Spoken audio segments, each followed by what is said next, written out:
राजा पृथु ने देवऋषि नारद जी से प्रश्न किए कि हे मुनि जी, अब आप कृपा करके कार्तिक मास में स्नान दान नियम पूजन की क्या विधि हैं सो विस्तार पूर्वक मुझसे बतलाइए। तब देवऋषि नारद जी बोले कि हे राजन, आप भगवान विष्णु के अंश से उत्पन्न हुए हैं, अतः यह बात आपको मालूम ही है। फिर भी मैं आपको यथोचित विधि पूर्वक बतलाता हूँ, ध्यान से सुनिए। आश्विन मास में शुक्ल पक्ष की एकादशी तिथि व्रत से ही कार्तिक मास की व्रत करनी चाहिए।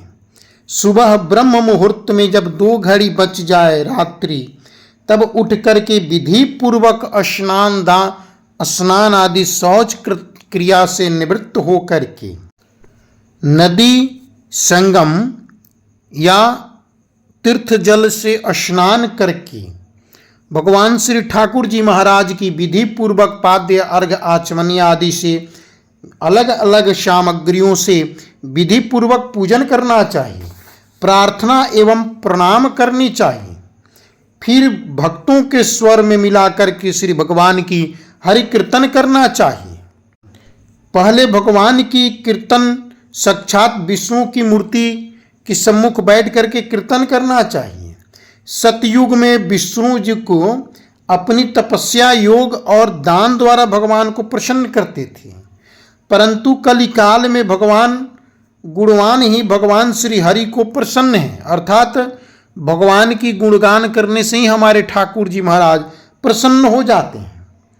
नारद जी ने राजा पृथु से कहा कि हे राजन, मैंने एक बार भगवान से भी पूछा था कि हे प्रभु, आप अधिकतर कहाँ निवास करते हैं।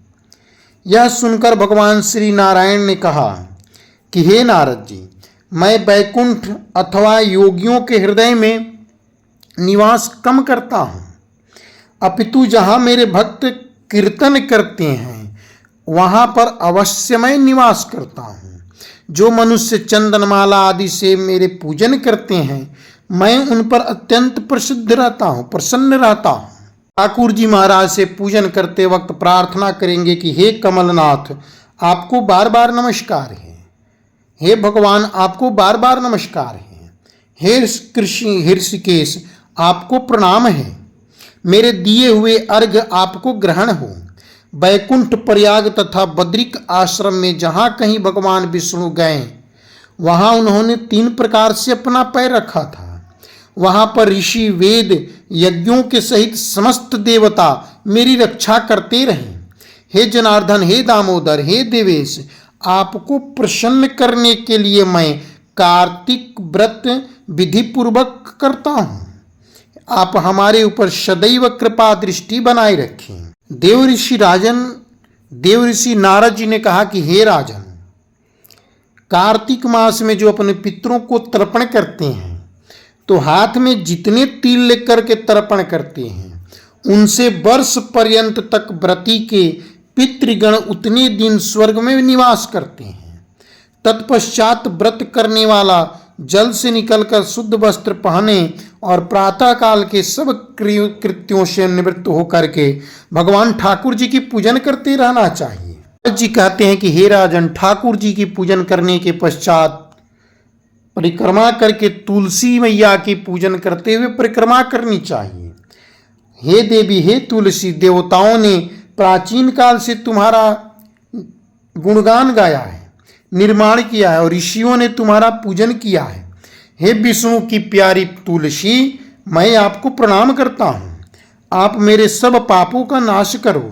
इस प्रकार तुलसी मैया की पूजन करनी चाहिए। नारद जी ने कहा कि हे राजन, अब मैं आपको कार्तिक मास में व्रत करने वाले के कुछ और नियम संक्षेप रूप में बतलाता हूँ। जो मनुष्य कार्तिक मास का व्रत करता हो, वह सब तरह के आमिख, उर्द, राई, खटाई तथा मादक वस्तुओं का भोजन में प्रयोग न करे। यह व्रत करने वाला दूसरे का अन्न न ग्रहण करे, किसी से द्वेष न करे तथा तीर्थ के अतिरिक्त अन्य कहीं यात्रा न करे। देवता, वेद, ब्राह्मण, गौ, व्रती, नारी, राजा तथा गुरुजनों की बिल्कुल निंदा न करें। कार्तिक मास की व्रत करने वाला दाल, तिल, पकवान और क्रय किया हुआ भोजन बिल्कुल ग्रहण न करें। चुंगली करना, निंदा करना कार्तिक मास के व्रती के लिए बिल्कुल अपराध सा है। नारद जी कहते हैं कि हे राजन, किसी भी जीव का मांस स्पर्श करना, पान में चूना लगा करके खाना, नींबू, मसूर, बासी तथा झूठे अन्न का प्रयोग बिल्कुल नहीं करना चाहिए। बकरी, गाय तथा भैंस के अतिरिक्त अन्य किसी पशु का दूध का भी प्रयोग न करें। तांबे के बर्तन में रखा हुआ पंचगव्य पंचामृत का बिल्कुल प्रयोग नहीं करना चाहिए।